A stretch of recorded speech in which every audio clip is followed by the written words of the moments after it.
जब मुझे बीमारी हुई तो मेरा पूरा शरीर जो था गल गया था। पंजाब के बेस्ट से बेस्ट डॉक्टर्स के पास में गया इलाज करवाने के लिए, इलाज किया लेकिन हल कुछ नहीं हुआ।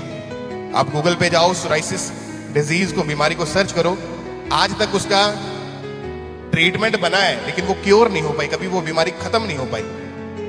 मैं अपने कमरे में बिना कपड़ों के, मेरे शरीर के ऊपर मेडिसिन लगाकर बंद कमरे में मुझे रखा जाता था।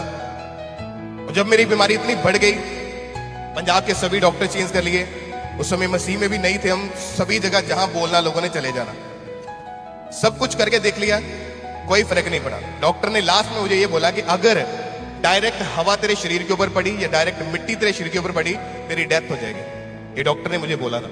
और डॉक्टर ने बोला था ये बीमारी शायद कभी खत्म ना हो, और इस बीमारी में बहुत सारे अनेकों लोग ऐसे जो मर गए, जो पढ़े लिखे लोग यहाँ बैठे हैं, या आप इंटरनेट यूज करते हैं, आप गूगल के ऊपर भी सर्च कर सकते हो। सोराइसिस जो बीमारी है उसका, उस बीमारी के कारण जितने भी लोग पीड़ित हुए, बहुत रेयर व्यक्ति है जो बचे होंगे उस बीमारी से। और जब बीमारी बढ़ने लगी तो मुझे एक डर था कि पता नहीं बचना है कि नहीं बचना है। बीमारी बढ़ती गई डे बाय डे, परिवार वाले रोते थे, बीमारी खत्म नहीं हो रही थी। तो एक दिन किसी ने बताया कि तुम चर्च में चलो। मैं बहुत विरोध करता था मसीह लोगों का। मैंने कहा नहीं, मैं चर्च नहीं जा सकता, मैं एक हिंदू परिवार से हूं। मैंने कहा नहीं, मैंने चर्च नहीं जाना। जब पास्टर लोग मेरे घर पे आते थे तो मैं अपने घर से भाग जाता था। मेरे मम्मी डैडी प्रभु में थे, लेकिन मैं उनका भी विरोध करता था कि मैंने चर्च नहीं जाना है, मैंने चर्च नहीं जाना है, मैं विरोध करता था। जब वो बीमारी मुझे हुई, सब तरफ घूम के देख लिया, सब रास्ते बंद हो गए। तो एक दिन मेरे मदर ने मुझे कहा कि तुम मेरे साथ चर्च में चलो। मैं उनका दिल रखने के लिए जस्ट उनके साथ वन विजिट के लिए मैं चला गया। खामरा चर्च में मैं जब गया 2012 में, 3 मार्च 2012 की बात है, तो सबसे पीछे में बैठा, वर्शिप चल रही, सिद्धांत ब्रदर गा रहे थे, मुझे आज भी याद है वो वर्शिप सॉन्ग इनका। जब वर्शिप चल रही, मैं मेरी आंखों से आंसू बह रहे, मैं हैरान। मैंने कहा यार मैं यंग बंदा हूं, मैं कैसे रो सकता हूं, मैं इमोशनल तो नहीं हूं, मैं रो नहीं सकता हूं। मेरी आंखों से आंसू बही जा रहे, मुझे पता नहीं क्या उस समय पवित्र आत्मा मुझे टच कर रहा है। मैं जस्ट बैठा, मैंने वर्शिप अटेंड की, मीटिंग आमीन हुई। जब मैं घर जाने लगा तो मुझे एक वॉलंटियर ने पूछा तुम किस चीज के लिए प्रेयर करवाना चाहते हो। मैंने कहा नहीं, I just came here for just a visit, मैं जस्ट घूमने के लिए, जस्ट एक विजिट करने के लिए आया हूँ, मुझे कोई प्रेयर व्रेयर नहीं करानी है।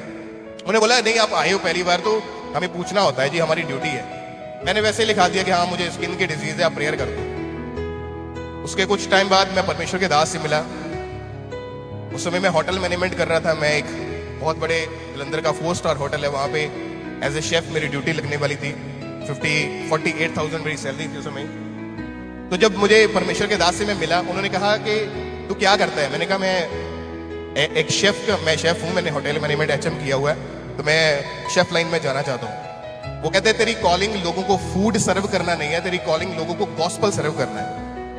मैंने कहा, मैं हैरान हो गया। मैंने कहा पता नहीं क्या बात है, मुझे बिलीव थोड़ी था। उन्होंने बोल दिया कहते तेरी गॉस्पल। उस समय ना मैं सेवा करता था, ना मुझे कुछ मालूम था। मैंने कहा ओके। मैं क्या करूं फिर, मुझे क्या करना है। कहते वो तेरे ऊपर डिपेंड है कि तूने क्या करना है। मैंने बताया मुझे ये प्रॉब्लम है, डॉक्टर ने मुझे कुछ वक्त का टाइम दिया, मेरी मौत हो जाएगी, या डॉक्टर की जो वर्डिंग मैंने सब बता दिया। वो कहते नहीं तू प्रभु की सेवा कर। कहते जो भी सेवा मिले, चर्च में दरियां उठानी है, टेंट लगाना है, मिट्टी में काम करना है, कोई भी काम मिले, एनीथिंग तू करना शुरू कर। मैंने सेवा करनी शुरू की। 3 महीने मैंने कंटिन्यू सेवा करी।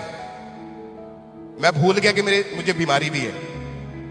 3 महीने बाद मैं शावर लेने के लिए गया वॉशरूम में। मैंने अपनी बॉडी चेक करी, सिंगल दाना भी उस बीमारी का मेरे शरीर के ऊपर नहीं था, सिंगल दाना भी। सोराइसिस नाम की बीमारी को खुदा ने उस दिन खत्म किया। उस दिन मैंने डिसाइड किया कि जब तक सांस है अंदर, मैं परमेश्वर की सेवा करूंगा। 17 साल की उम्र में अपने घर से 2 पैंट 2 शर्ट एक मोटरसाइकिल लेके मैं चर्च में आ गया।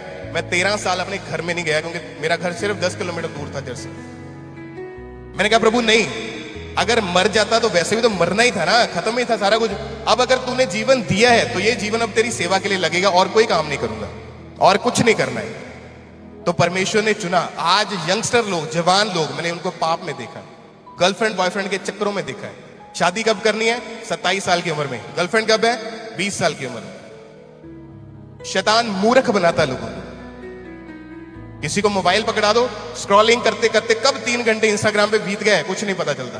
प्रेयर में बैठाओ, बाइबल पकड़ाओ, 15 मिनट में आवासियां, नींद सब शुरू हो जाता। आज यूथ का ये हाल है। यंगस्टर लोगों को मैंने पाप में देखा है, मैरिड लोगों को पाप में देखा है, क्योंकि शैतान लोगों को मूर्ख बनाता है।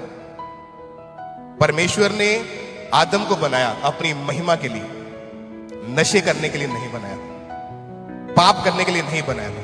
आज किसी यंग बंदे के पास खड़े हो जाओ, 2 मिनट बात करोगे, 2 मिनट में 10 गालियां तुमको सुनने के लिए मिल जाएंगी। आम नॉर्मली बात करते करते मुंह से गालियां निकल रही, उनके अंदर खुदावंत का डर नहीं है।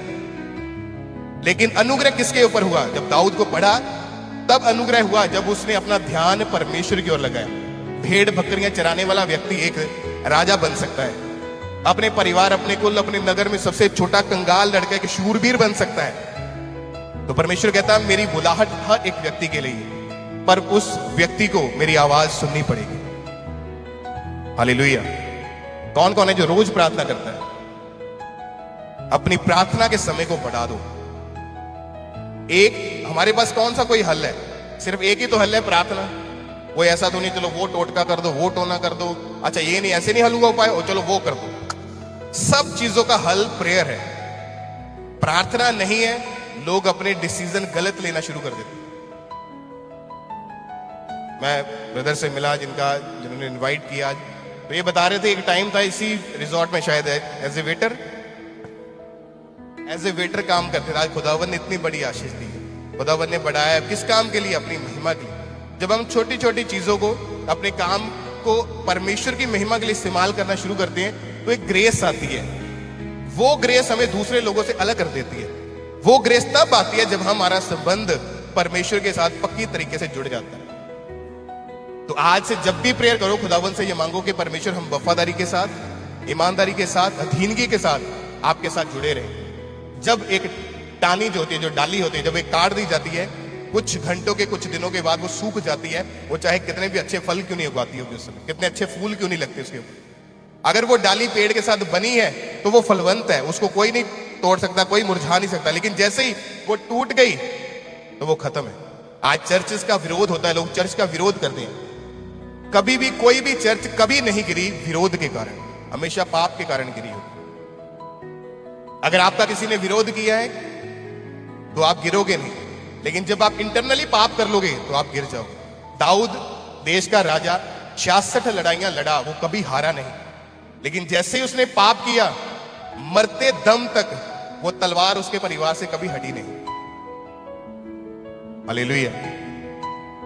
तो लोग आपको करेक्ट करेंगे, लोग आपको करेक्ट करने की कोशिश करेंगे, तो लोगों की परवाह नहीं करनी है।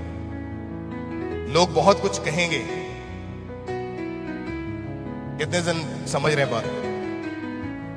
रोज बाइबल पढ़ो, हर रोज बाइबल पढ़ो।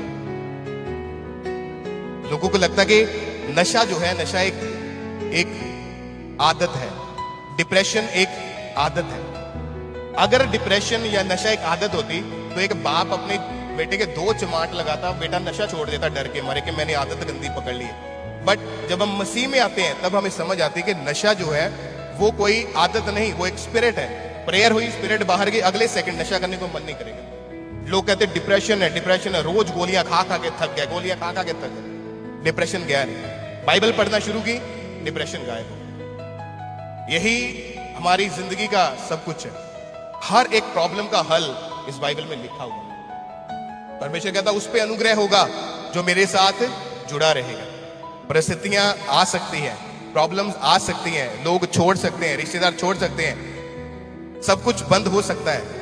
लेकिन जब हम प्रभु के साथ जुड़े रहते हैं तो वही लोग जो विरोध करते थे एक टाइम पे, वही आपके साथ चेयर में, चर्च में बैठे होंगे कि हाँ परमेश्वर खुदावंद यीशु मसीह जीवित परमेश्वर। आपकी गवाहियां ऐसी होनी चाहिए कि लोगों को पता चले कि तुम यीशु मसीह के संतान। हालेलुया। परमेश्वर छोटे छोटे लोगों को चुनता है। छोटे लोग इन द सेंस के जो लोग कुछ भी नहीं है, परमेश्वर कहता मैंने उनको चुन लिया।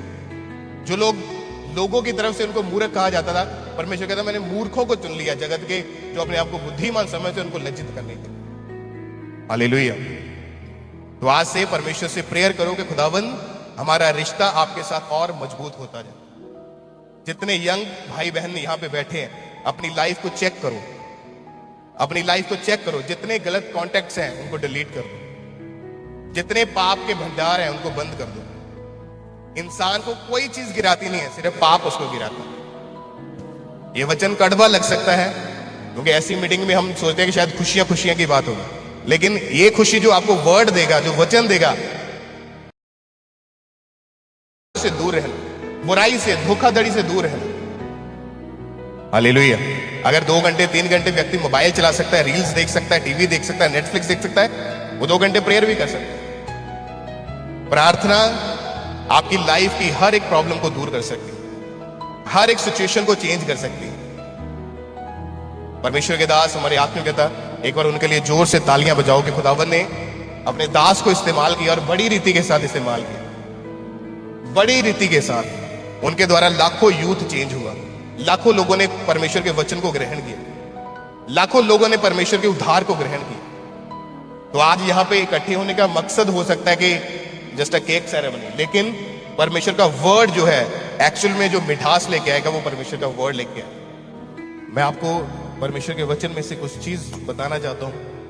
मैं बात करूंगा ग्रेस के ऊपर, कि परमेश्वर की जो ग्रेस है, जो परमेश्वर का अनुग्रह है, वो किसके ऊपर होता है, और जब ग्रेस आती है तो उसके बाद बदलाव क्या आता है। दाऊद को आपने बाइबल में पढ़ा है, वो एक साधारण सा एक चरवाहा था, भेड़ बकरियों को चराने वाला, जंगलों में जाके काम करने वाला, अपने परिवार में सबसे छोटा था।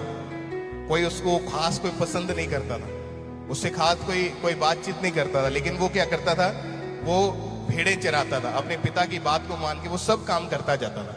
और सबसे इंपॉर्टेंट बात कि वो परमेश्वर का डर रखने वाला व्यक्ति था। उसके अंदर परमेश्वर का एक भय था, परमेश्वर का एक डर था उसके अंदर कि हाँ, कि परमेश्वर ने मुझे जिस काम के लिए बुलाया है, मैंने पवित्रताई में रहते हुए परमेश्वर के काम को करना है। जब वो उस चीज को करता गया धीरे धीरे करके, तो खुदावंद का अनुग्रह उसके ऊपर आया। टीन एज में, यंग एज में, 14-15 साल की उम्र में शमूएल नबी के द्वारा परमेश्वर ने उसका अभिषेक किया। खुदावन ने उसको चुना अपने कामों के लिए। यहूदा गोत्र का वो राजा बनाया गया, आगे जाके वो इजराइल का राजा बना, आगे जाके उसने बड़े काम किए, लड़ाइयां लड़ी और वो ऊंचा किया गया। आप इमेजिन करें, एक साधारण सा व्यक्ति जो टीन एज में बकरियां चरा रहा है, भेड़ें चरा रहा है, एक देश का राजा कैसे बन सकता है। ये बात है ग्रेस की, कि ग्रेस जब आती है तो लाइफ चेंज हो जाती है। जब ग्रेस आई दाऊद के ऊपर, परमेश्वर ने अपना अनुग्रह किया दाऊद के ऊपर, तो वही भेड़ बकरियां चराने वाला व्यक्ति एक दिन उसी देश का राजा बन गया। आज परमेश्वर ने हर एक व्यक्ति को, आज परमेश्वर ने हर एक व्यक्ति को चुना है अपने काम के लिए। अगर आपकी उम्र 80 साल है तो इसका मतलब ये नहीं कि आपकी उम्र ज्यादा होगी, शायद खुदावंद की कोई कॉलिंग नहीं है। आप 15 साल के हैं, आपको लगता है मेरी उम्र छोटी है, अभी मेरे ऊपर कोई बुलाहट नहीं है। दाऊद सिर्फ 15 साल का था, 14 साल का था, जस्ट टीन एज में उसके चेहरे से लाली झलकती थी। लिखा उस समय खुदा ने उसके ऊपर अनुग्रह किया और वही एक छोटा लड़का जो भेड़ बकरियां चरा रहा था, उसी देश का वो राजा बनाया गया। ये बात है ग्रेस की। गिदोन के बारे में अगर बाइबल में पढ़ते हैं तो गिदोन का जो कुल था, जो नगर था, उस देश में से सबसे छोटा था, और उसका कुल जो था, उसके अंदर जितने घराने थे, उस घराने में भी वो सबसे छोटा था, अपने परिवार में भी वो सबसे छोटा था। सबसे छोटा लड़का अपने परिवार का, उसका परिवार उसके कुल में सबसे छोटा, उसका कुल उसके नगर में सबसे छोटा, और सबसे जीरो लेवल का बंदा जब बैठा और काम कर रहा है, अपने काम जो रेगुलर वो करता है, वो करी जा रहा है, तो एक दिन खुदा की आवाज आती है कि हे शूरवीर सूरमा, यहोवा तेरे संग है। वो हैरान हो गया, कहता मैं एक साधारण सा मनुष्य हूं, मुझे कोई जानता नहीं है, मुझे कोई पहचानता नहीं है, मैं कैसे चुना जा सकता हूं। परमेश्वर ने कहा हे शूरवीर सूरमा, यहोवा तेरे संग है, कि परमेश्वर कहता मैं तेरे साथ हूं। वो हैरान हो गया, मैं सबसे छोटा बंदा, ना किसी काम का, ना कुछ मैं करता हूं, मेरे ऊपर यहोवा कैसे काम कर सकता है, कि मुझे प्रभु ने कैसे चुन लिया। आपकी अधीनगी, आपकी वफादारी, आपकी पवित्रता जो आप खुदावंद के साथ निभाते हैं, वो एक ग्रेस पैदा करती है। वो ग्रेस आपको नीचे से हमेशा ऊपर तक लेके जाती है। परमेश्वर ने वचन में लिखा कि मैंने गरीबों को चुन लिया, मैंने तुच्छ लोगों को चुन लिया, मैंने निर्बुद्धियों को चुन लिया, मैंने उन लोगों को चुन लिया जो कुछ भी नहीं थे, ताकि उन्हें कुछ बनाया जाए, और जो लोग कुछ अपने आप को समझते हैं उनके सामने उनको खड़ा किया जाए। हालेलुया। परमेश्वर ने अपना अनुग्रह हर उस व्यक्ति के ऊपर किया जिसने अधीन रह के परमेश्वर के पीछे चलना कभी नहीं छोड़ा। हालेलुया। अपने हाथों को उठाओ, खड़े हो जाओ सब अपने स्थान के ऊपर। परमेश्वर को महिमा देने के लिए जब आप खड़े होते हैं, अपने हाथों को उठाते हैं, इसका मतलब आप परमेश्वर से ये कहते हैं कि खुदावंद हम कुछ नहीं है, आप बड़े हैं हमसे। उठाओ अपने हाथों को, अपनी आंखों को बंद करके सब जन वायदा करते हैं परमेश्वर के साथ कि खुदावंद जो बीते समय में, बीते सालों में हमसे पाप गुनाह गलतियां हुई, हम उनसे माफी मांगते हैं। आने वाले समय में खुदावंद आपके साथ मजबूती के साथ चलेंगे। आज का वर्ड जो मैंने सुना है कि खुदावंद तेरी ग्रेस उन लोगों के ऊपर आती है जो लोग वफादार रहते हैं। तेरी ग्रेस उन लोगों के ऊपर आती है जो लोग पवित्रताई में रहते हैं। तेरी ग्रेस उन लोगों के ऊपर आती है जो तेरे साथ जुड़े रहते हैं। खुदावंद आज ऐसा अनुग्रह हमें दे दे कि हम तेरे साथ ऐसा जुड़ जाएं, दुनिया की कोई ताकत, कोई फाइनेंस, कोई शैतान, कोई अंधकार, कोई इंसान तेरे प्रेम से हमें जुदा न करने पाए।